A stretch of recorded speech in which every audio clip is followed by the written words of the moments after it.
Ini pun masalah yang berat. Wanita hamil dan menyusukan. Saya dah bincang tak di sini ni?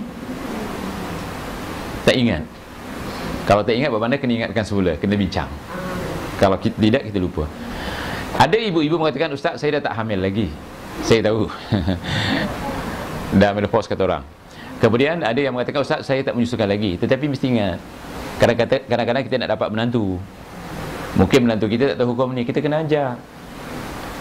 Ya?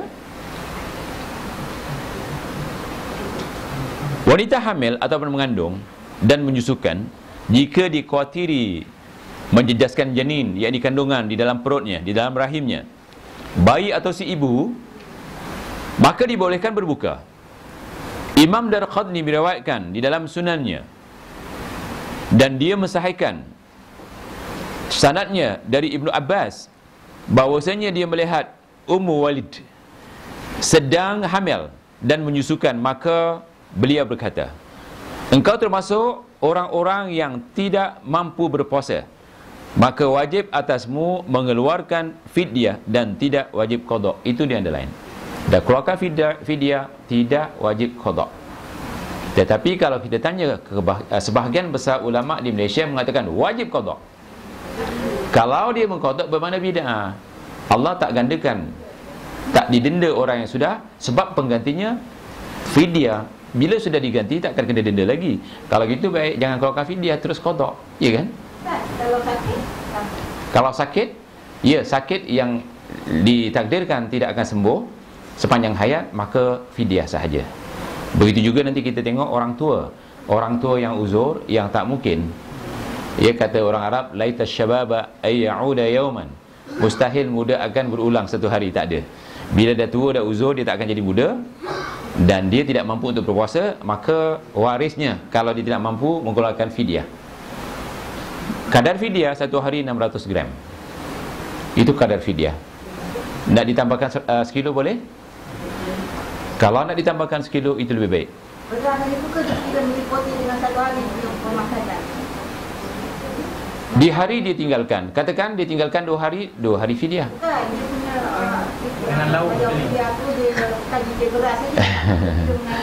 Dengan lauk, pauk. Kalau nak taruh lauk pauk, agaknya apa kita nak taruh? Tak ada nilai dengan makan-makan kita. Di sini disuruh beri makan fakir miskin. Kalau saya, ada orang bertanya dengan saya, Ustaz, boleh tak saya hantar makanan? Saya cakap, kalau hantar makanan, ada orang cerita dengan saya, ada orang tu, satu hidang tu dikasih makanan. Dia tengok, oh ini pedas, dia tak boleh makan. Ada keluarganya, apa, dia tak boleh makan garam. Ada keluarganya yang tak boleh makan itu dan ini. Ditakuti makanan itu tu buang. Lebih baik kita kasih beras. Kalau nak ditambah, misalnya nak kasih minyak, nak kasih apa di gula, silakan. Tetapi dijelaskan sebagaimana kita ambil daripada fatwa Syafi'iyah, ikut kiraan Baghdadi, satu hari orang meninggalkan puasa yang tidak diharapkan dapat mengqadanya, seperti tadi, orang-orang yang hamil biasanya 9 bulan atau lebih, dan menyusukan, disuruh susukan 2 tahun, 9 bulan dia hamil, 2 tahun menyusukan, haulaini kamilaini liman arada ayatimar rada'ah, hendaklah disusukan 2 tahun, cukup-cukup bagi siapa yang ingin menyempurnakan susuannya, bermakna 2 tahun 9 bulan saya. Bila kita nak berpuasa, saya ada pengalaman ya, orang rumah saya anaknya subhanallah, bila dia berhenti beranak dah 40 lebih. Daripada umur 22 tahun kami kahwin, 23, 24 kami dapat anak, sampai umur 40 lebih, bila dia nak qada? Bila nak qada? Kemudian sebahagian ulama kita mengatakan kalau qada digandakan, sebab kita dah tinggal lama. Itu lagi teruk, kami kira-kira 1 lori je untuk beras saja. Kalau lauk pauknya, nak belikan sardin lagi, nak belikan minyak, nak belikan garam dan sebagainya. Senang gini, 600 gram dah cukup tu. Beras saja. Kalau kita nak bagi beras, Silakan. Kalau kita nak belikan sardin, nak belikan telur, nak belikan minyak, nak belikan, silakan, itu cantik. Sebab dalil kami, faman tatawa'a khairan fahuwa khairan lahu. Siapa nak menambah, dalam fidyah tadi itu satu kebaikan, dan kebaikan pulang kepadanya. Saya tengok di Pahang, sahabat-sahabat kita ditumpuk itu untuk fidyah, ditaruh di situ beras untuk fidyah, beras ditaruh di situ, gula ditaruh di situ, minyak, ada mi, tak mau sebutlah mi apa tu tapi mi segera. Saya tanya untuk apa? Untuk fidyah. Dia dah bersedia sebab maknya tak boleh berpuasa. Dia 3 kampit dan makanan-makanan ni. InsyaAllah tu cantik. Jadi bagi siapa yang mempunyai menantu misalan, ataupun diri anda sedang hamil, kalau ditakdirkan hamil ini kalau dipuasa menyebabkan janin terjejas, memberi kesan pada janin, Nabi mengatakan la darara wa la dirar. Jangan mencari bahaya dan membahayakan siapa pun, tidak boleh. Ad-dinu yusrun, agama itu mudah, jangan dipersulitkan. Dan Quran mengatakan bagi orang puasa, yuridullahu bikumul yusr, Allah mahu kamu yang berpuasa ini mudah. Wala yuridu bikumul usr, Allah tidak suka kamu berpuasa dengan susah payah. Waalaikumsalam. Jadi berpuasalah kalau mampu, tapi kalau tidak mampu, cukup dengan bayar fidyah. Berapa kadar fidyah? 600? Boleh lebih? Silakan. Iya. Jadi di sini kata Imam Darqutni melalui hadis ni, tidak wajib mengqadaknya setelah keluarkan fidyah. Tapi menyusu susu badan, bukan susu botol. Kalau susu botol kena puasa, sebab tak ada kena-mengena dengan bayi tadi. Bagaimana kalau separuh susu botol dan separuh susu badan? Tetap kita katakan itu susu badan, dia boleh membayar fidyah. Keterangan daripada hadis tadi adalah berdasarkan antaranya daripada ayat Allah Subhanahu wa taala, wa 'alal ladzina yutiqunahu fidyatun ta'amu miskin. Dan orang yang tidak mampu berpuasa hendaklah membayar fidyah dengan memberi makan orang miskin.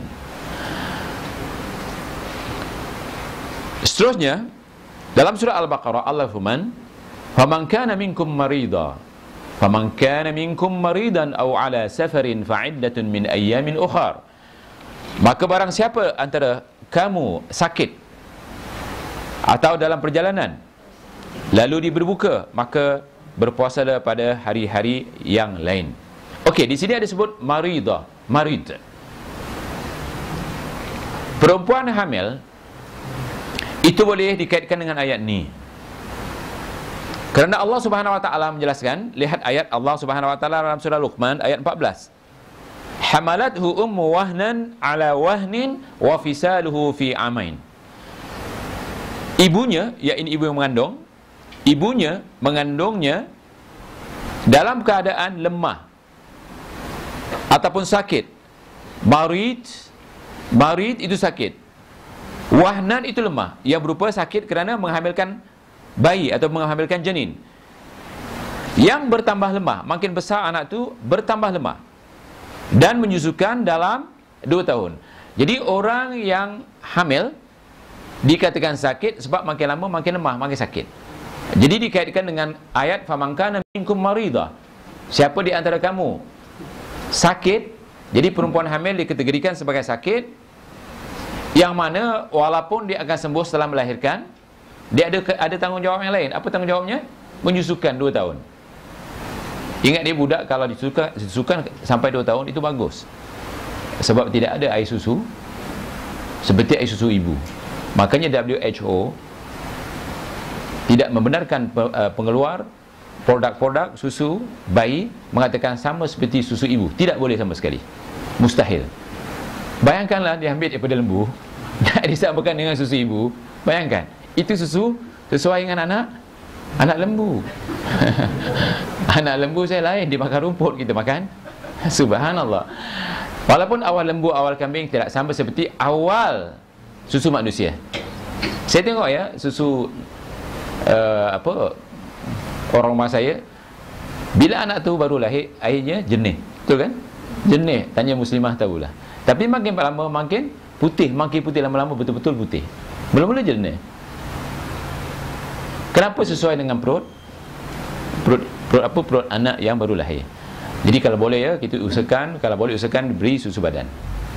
Bagaimanapun itulah yang terbaik. Tadi penjelasan daripada ayat di atas saya belum baca, di halaman 65, kita baca sedikit.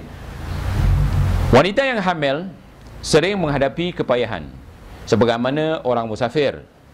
Orang musafir itu kata Rasulullah, as-safaru qit'atun minal azab. Safar itu sebahagian daripada susah payah, kepayahan. Sehingga kata Rasulullah, makan dan minumnya tidak berapa selesa. Dan wanita hamil termasuk dalam keadaan lemah, yakni sakit, sebagaimana dijelaskan di dalam Al-Quran. Tadi ayatnya sudah saya baca, hamalat ummu wahnan. Wahnan di sini diterjemahkan juga sebagai sakit. Ala wahnin, dan terus sakit. Wa fisaluhu fi amain, dan dipisahkan daripada menyusu setelah 2 tahun. Begitu juga innallaha ta'ala wada'a 'alal musafiri sawma wa syatrus salat wa 'anil hamili awil murdi'i as-sawma aw siyam. Sesungguhnya Allah Ta'ala telah menggugurkan atas orang musafir puasa dan setengah solat. Setengah solat ini qasar, seperti zuhur, asar dan isya setengah solat. Dan menggugurkan atas orang hamil dan menyusukan kewajipan berpuasa. Hadis ini adalah hadis yang sahih. Dari Ibnu Jarud, Al-Baihaqi dan Abu Daud, sanadnya sahih. Wa thabata li Syekh al-Kabir wal ajuz al-kabira idza kana la yutiqani as-sawma wal hubla wal murdi' idza khafata aftarata wa at'amata kulla yawmin miskina. Telah ditetapkan untuk datuk atau nenek yang sudah tua, yakni yang tak akan mampu untuk berpuasa selama-lamanya, jika tidak berdaya berpuasa, termasuk ibu hamil dan sedang menyusukan, yang dikhawatiri keadaan keduanya supaya berbuka, kemudian memberi makan setiap hari seorang miskin. Jadi kalau puasanya 29 hari, 29 kali 600 lah. Kalau beras, insya-Allah. Anak saya yang perempuan sedang menyusukan. Menantu saya pun sedang menyusukan. Seorang lagi menantu saya sedang hamil. Tiga-tiga tak puasa. Ditanyakan, kalau ditanyakan oleh orang bid'ah, dia tanya, apakah perlu qada? Saya katakan kepada mereka, katakan tidak perlu qada setelah keluarkan fidyah. Maka jangan ditentang antaranya sahabat. Boleh kita tentang sahabat dalam surah At-Taubah ayat 100. Disuruh kita itibak kepada para sahabat. Walladzina tabauhum biihsan radhiyallahu anhum wa radwan. Sesiapa pun yang beriktibar kepada para sahabat, yakni Muhajirin dan Ansar, Allah ridha. Yang menyuruh kita ni antaranya adalah para sahabat. Siapa dia? Ibnu Abbas dan Ibnu Mas'ud. Ibnu Abbas dan Ibnu Mas'ud. Ibnu Abbas itu didoakan oleh Rasulullah SAW supaya dapat kepahian dalam agama dan supaya kita ambil tafsirnya. Ibnu Mas'ud juga pernah dipeluk oleh Rasulullah supaya kita mengambil tafsir daripada dia. Jadi tafsir Al-Quran ditafsirkan oleh a'immatus salaf kita, yakni para sahabat Rasulullah SAW. Begitu juga dari Malik, dari Nafi', Ibnu Umar ditanya tentang wanita hamil jika ditakuti memberi kesan buruk kepada bayi yang dikandungnya. Beliau berkata, tuftiru wa tut'imu makana kulli yawmin miskina muddan min hintah. Berbuka dan gantinya memberi makan 1 mud gandum setiap hari kepada seorang miskin. Jadi 1 mud yakni 600 gram. Sebelum saya teruskan, ada soalan? Ya, teruskan. Kalau ibu tu menyusukan anak dia, bagi juga minum susu botol. Dua-dua sekali. Tadi saya dah jelaskan. Boleh berbuka. Sebab kadang-kadang yang membantu susu botol kan tak cukup. Kalau puasa nanti lagi tak keluar susu. Betul kan? Dahlah sikit. Puasa nanti langsung tak keluar susu. Sedangkan hak anak kita mendapat susu daripada ibunya. Itu haknya. Betul kan hak dia? Kalau kita tak menyusukan, sedangkan hak dia, subhanallah, kita sudah meninggalkan amanah. Menyusukan anak itu adalah amanah. Ya, ada soalan yang lain. Ya. Macam Kak Mol ni kan untuk tahun lepas puasa satu hari tu. Ya. Operation kan. Ya. Kena dapat dia tak kata tadi kalau sakit yang tak ada harapan untuk Ya. yang saja tak payah puasa. Ya. Jadi tahun ni pun nampaknya saya masih keputusan macam tu tak boleh juga dah mesti saya buat dekat kedai ni. Larang. Kalau memudaratkan, lebih baik keluarkan fidyah sahaja. Habis tak payah ganti. Kalau ada keluar fidyah, ulama-ulama salaf kita mengatakan tidak perlu ganti. Allah tidak menggandakan. Setelah keluarkan fidyah, tidak perlu mengqadanya. Setelah keluarkan fidyah, tidak perlu mengqadanya. Walaupun ayat Allah mengatakan faman kana minkum maridan aw ala safarin fa'iddatun min ayyamin ukhar. Marid yang dikhawatiri terus tidak boleh berpuasa, maka lebih baik berjaga-jaga bayar fidyah.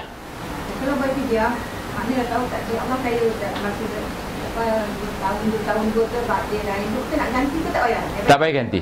Setelah keluar fidyah seperti perempuan hamil. Setelah keluar fidyah tidak diganti dengan mengqadanya, tidak perlu. Insya-Allah ni mudah-mudahan dipahami. Jadi sudah keluar fidyah?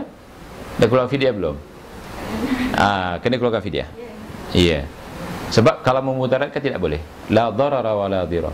Dan ayat Quran, wala tulku bi aidikum ila tahlukah. Jangan kamu campakkan diri kamu ke dalam kebinasaan. Tidak boleh, haram hukumnya. Kalau mendatangkan mudarat. Ya. Sebab ada orang yang sakit bila pergi doktor, kata doktor tidak boleh berpuasa. Ini mudaratkan. Ada mengatakan doktor yang saya tanya tadi doktor KP. Walaupun doktor KP. Kerana Allah mengatakan fas'alu ahli dzikir in kuntum la ta'lamun. Ayat ni asalnya kan datang kepada orang Yahudi. Orang Yahudi mengatakan ada nabi perempuan. Kata Rasulullah SAW tidak boleh, tak ada.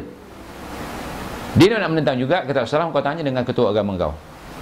Maka ditanyakan kepada ketua agama mereka mengatakan memang tak ada nabi perempuan. Begitu juga apabila petani di Madinah dia bertanya tentang sesuatu, Rasulullah SAW tak jawab tentang bab-bab pertanian ni. Bila Rasulullah SAW tak jawab, disangka Rasulullah SAW melarangnya. Ditanyakan kepada Rasulullah SAW, ya, ataupun dihadukan kepada Rasulullah SAW setelah musim kurma tak jadi. Ditanya kepada Rasulullah SAW sebelum musim kurma, satu cara perdebuan, ya. Jadi Rasulullah SAW tidak jawab. Jadi bila Rasulullah SAW tak jawab, mereka tak lakukan. Bila mereka tak lakukan, hasil kurma tidak bagus, tidak memuaskan. Jadi bila hasil tidak bagus, Rasulullah SAW didatangi semula oleh petani di Madinah. Apa kata Rasulullah SAW? Antum a'lamu bi umuri dunyakum. Kamu lebih tahu urusan dunia kamu. Idza kana min umuri dunyakum fa'alaikum. Apabila urusan dunia kamu urus. Idza kana min umuri dinikum fa'alayya. Apabila urusan agama kamu, tanyakan kepada aku. Dan Rasulullah SAW tidak ada sekarang, tapi ditinggalkan oleh hadis. Makanya ada orang bertanya kepada saya, Ustaz, saya kena kencing manis. Kata doktor, kaki saya kena potong. Jangan tanya kepada saya, tanya kepada doktor. Saya bukan seorang doktor. Kalau saya katakan jangan dipotong sayang, kalau dia mati siapa yang apa? Saya tanggung besok. Ingat tak, ada seorang sahabat kepalanya pecah. Cedera. Ditanyakan kepada sahabat-sahabat yang lain, boleh tak saya mandi?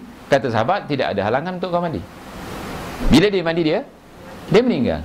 Apa kata Rasulullah SAW? Syifa'ul i'asu'al. Syifa'ul i'asu'al. Obat bagi si bodoh itu bertanya.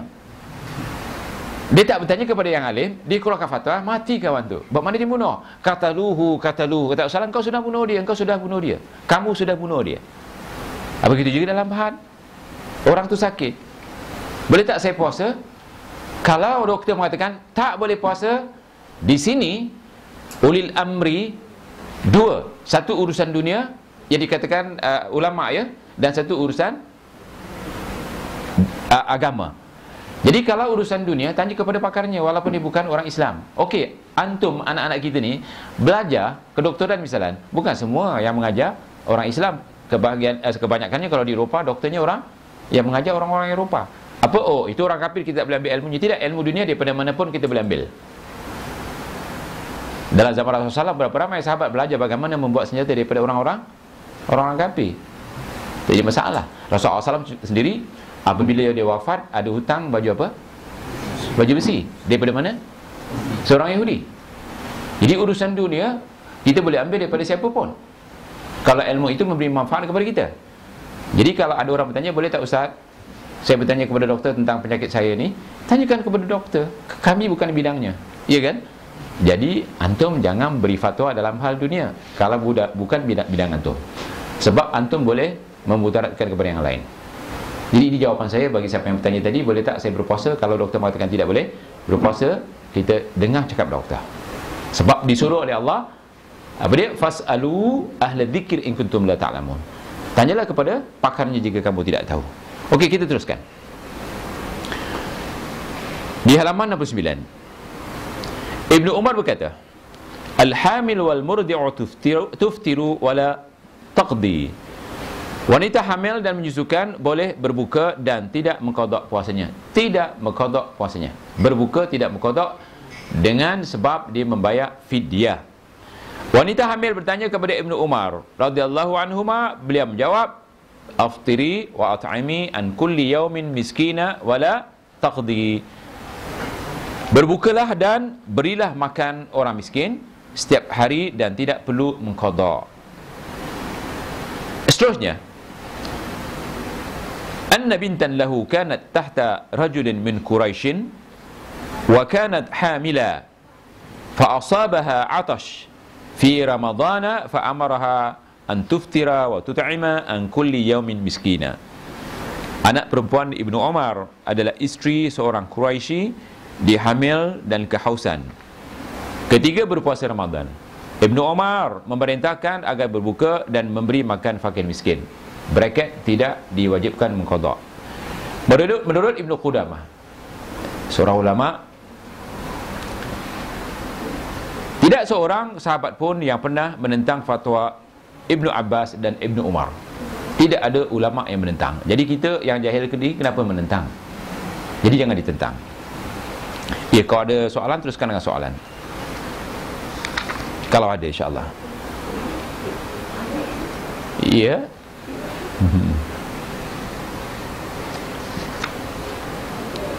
Ustaz, kalau dia orang tak bayar, saya bisa nampak dia orang saya berbicara. Iya. Kajian ni saya tak bayar masa puasa, saya bayar lepas ataupun nak mula puasa, dan selalu dah saya bayar. Maksudnya macam mana? Saya tak boleh puasa. Iya. Iya. Tapi kalau saya tak bayar bulan Ramadan, tak mau bayar fidyah. Kalau tak bayar fidyah, berdosa lah, sama seperti meninggalkan. Kena bayar fidyah. Tetapi kalau dia mampu untuk mengqada, tidak boleh bayar fidyah. Sebab ayat tadi, faman kana minkum maridan aw ala safarin fa iddatun min ayyamin ukhra. Tapi bayar tambat tak dalam bulan Ramadan. Dia akan berlepas di Ramadan. Membayar fidyah setelah Ramadan, yang penting bayar fidyah. Tetapi kalau dibayar di bulan Ramadan, itu lebih afdal, sebab digandakan setiap amalan di bulan Ramadan. Katakan dia tidak bayar fidyah di bulan Ramadan, dia boleh bayar di luar bulan Ramadan. Yang penting keluarkan fidyah untuk ta'am miskin. Kena bayar, iya. Tidak semestinya bulan Ramadan, ya. Tetapi paling baik di bulan Ramadan. Iya. Teruskan kalau ada soalan yang lain. Ustaz, kalau rupa bayar fidyah ke, adakah digandakan tahun yang Tidak digandakan. saya dengar di Tempoh hari saya sering ditanya, Ustaz, saya umur 70 tahun, orang Malaysia ni, saya tak pernah puasa, tak pernah sembahyang, tak nak puasa, tak sembahyang. Bapa saya pun tak pernah sembahyang, tak pernah puasa. Jadi macam mana? Anak katakan tobat. Dia mengatakan, saya Ustaz, dah berapa Ustaz saya tanya? Tidak boleh bertobat kecuali bayar hutang sembahyang yang selama dah umur 70 tahun. Satu lagi, Ustaz tu mengatakan, mak saya yang tak puasa, mak saya yang tak sembahyang, bapa saya yang tak puasa, bapa saya yang tak sembahyang, saya kena ganti. Dia anak tunggal. Macam mana dia nak ganti?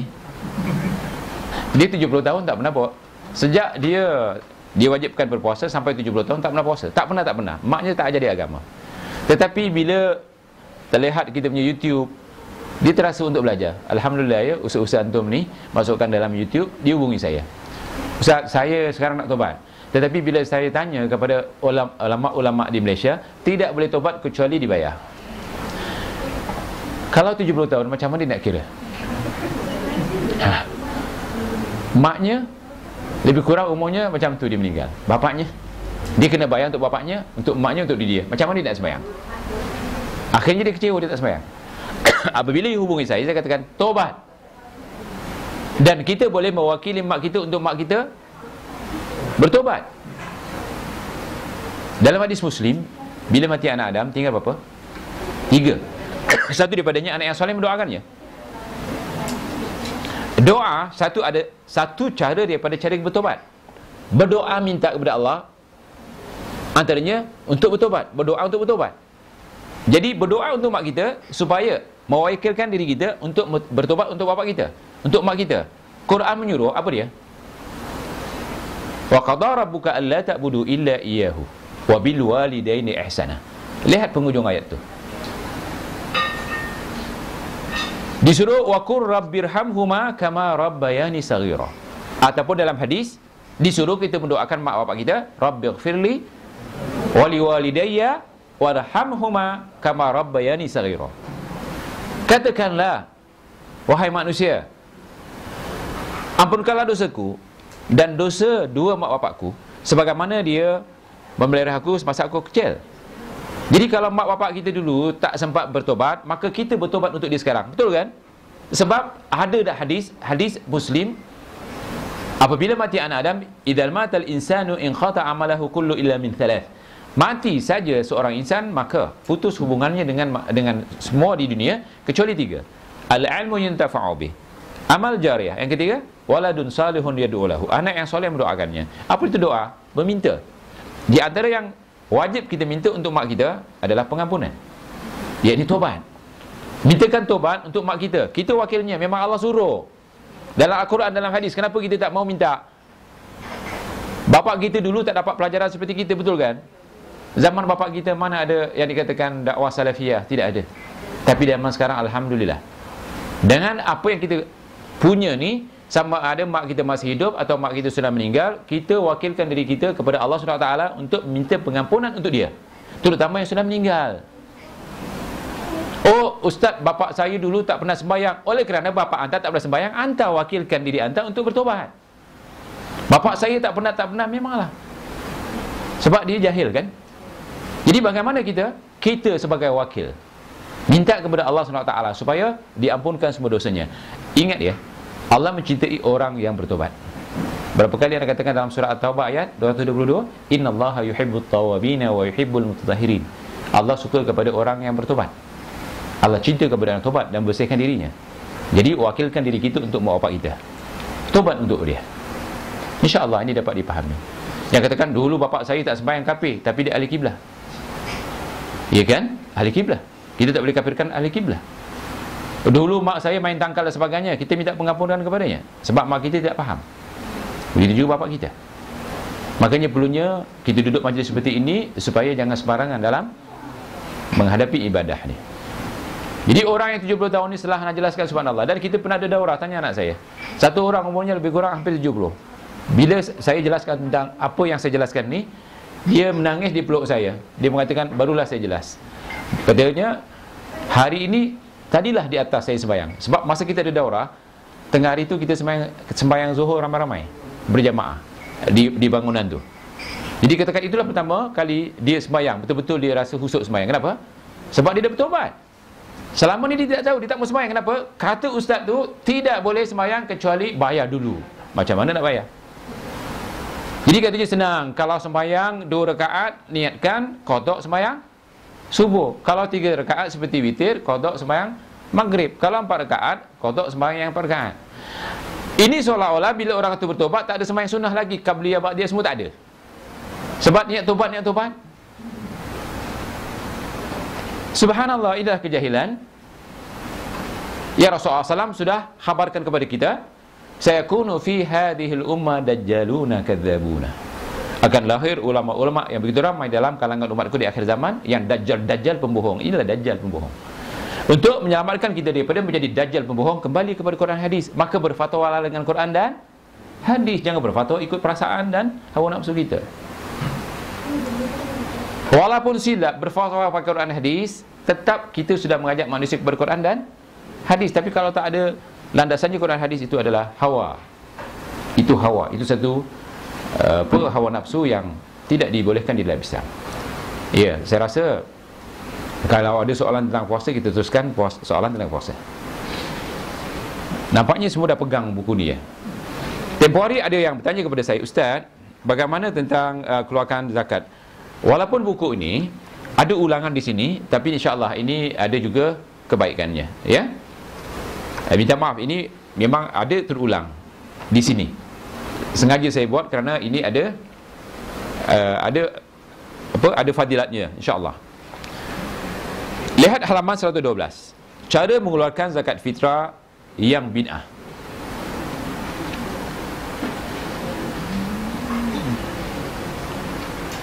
Seratus 12.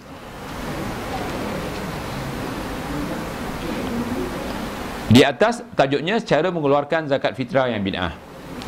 Mengeluarkan zakat fitrah sebelum tiba bulan Ramadan atau sesudahnya, yakni di bulan Syawal, adalah perbuatan bid'ah. Kerana waktu yang sah mengeluarkan zakat ialah setelah masuknya bulan Ramadan dan sebelum solat hari raya. Dalilnya senang.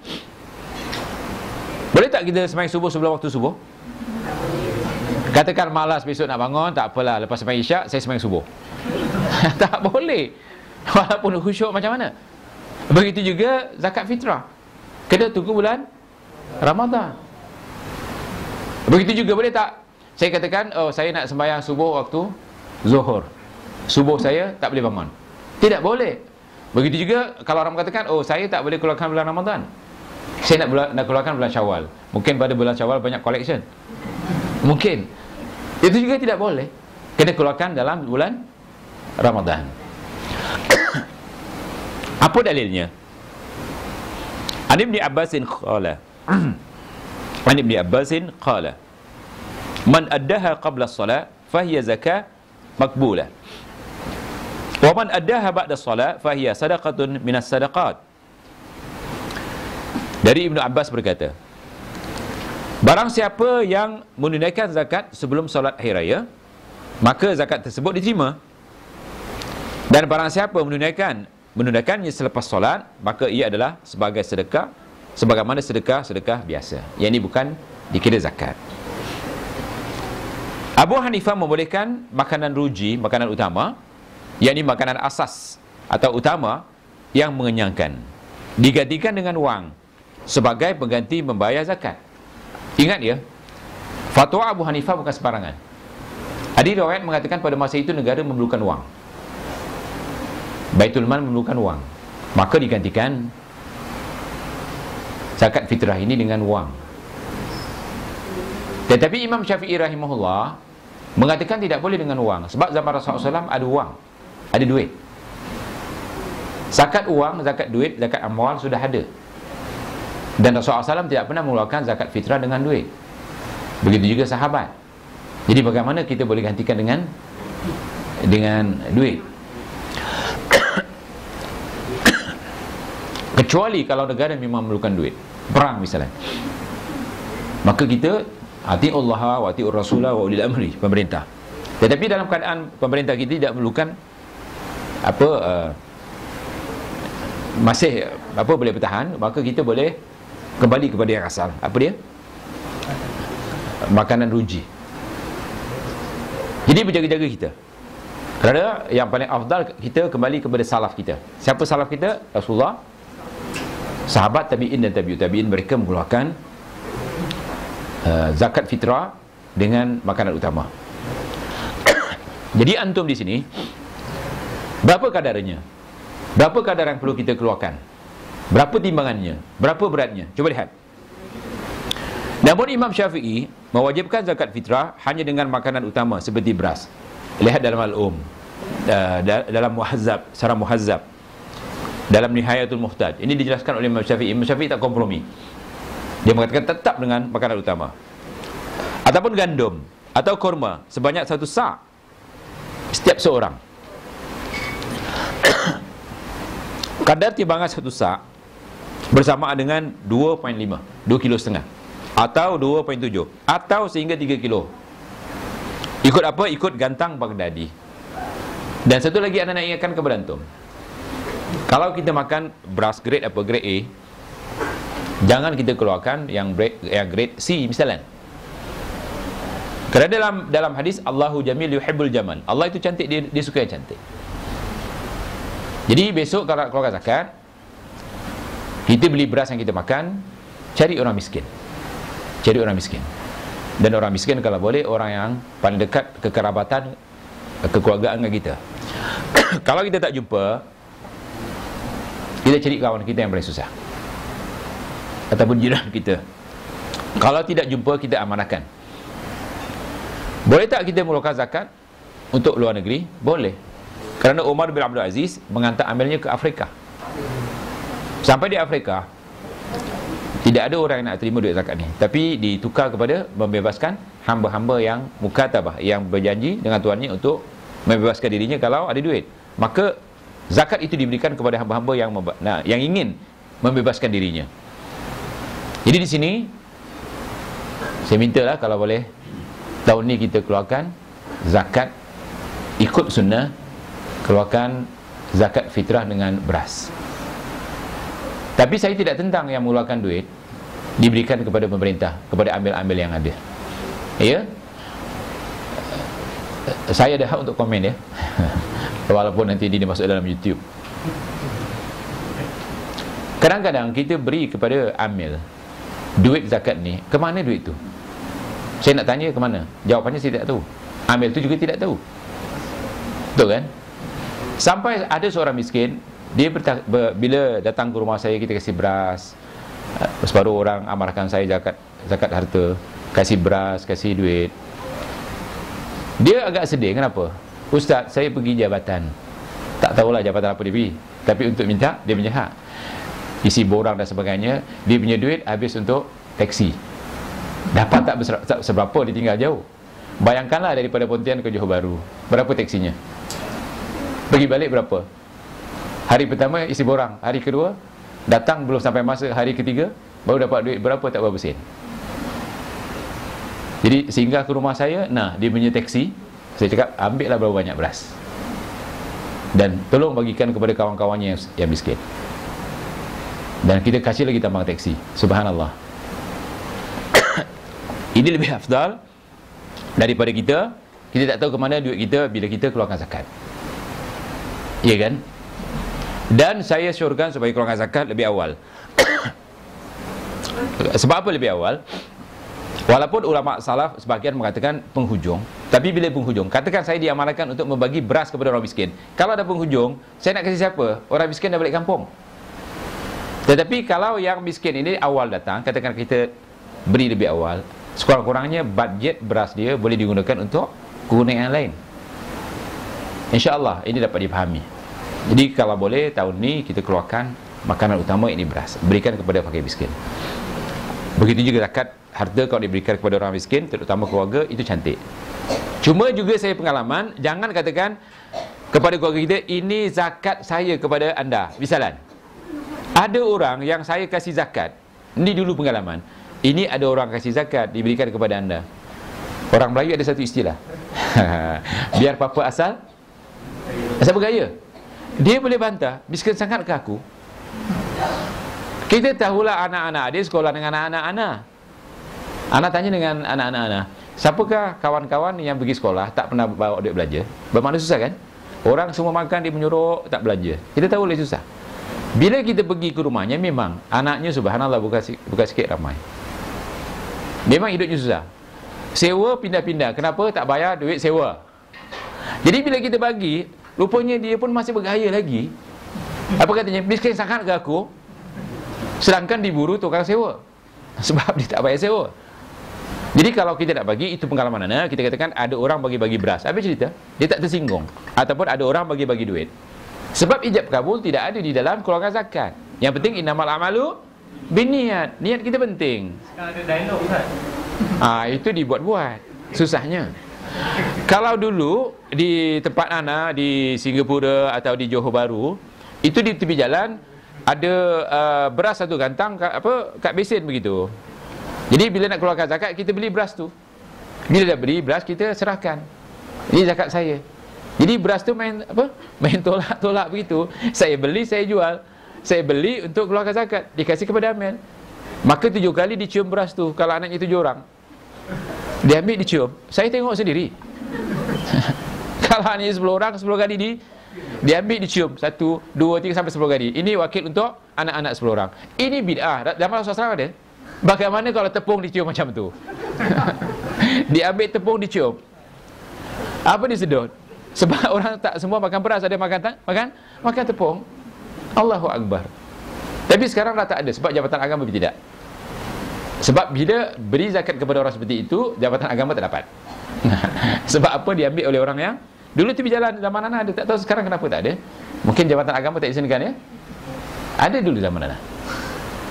Jadi kalau bapak saya nak keluarkan zakat pada masa itu kita tak faham. Jumpa orang tu lah.